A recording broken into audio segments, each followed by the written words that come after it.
WMF Elevation 10, cleaning the Choc Mixer. Turn off the machine by pressing the power button.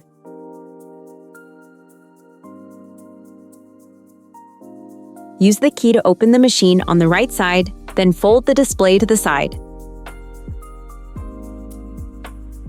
First, carefully remove the white hose from the mixer. Then pull the mixer forward by the handle to remove it from the machine. Now remove the lid and wash both parts with lukewarm water. Dry the mixer thoroughly before using it again. Now reinsert the mixer into the machine and connect the white hose. Make sure the mixer is securely in place in the machine. Then close the machine door. Turn the machine back on.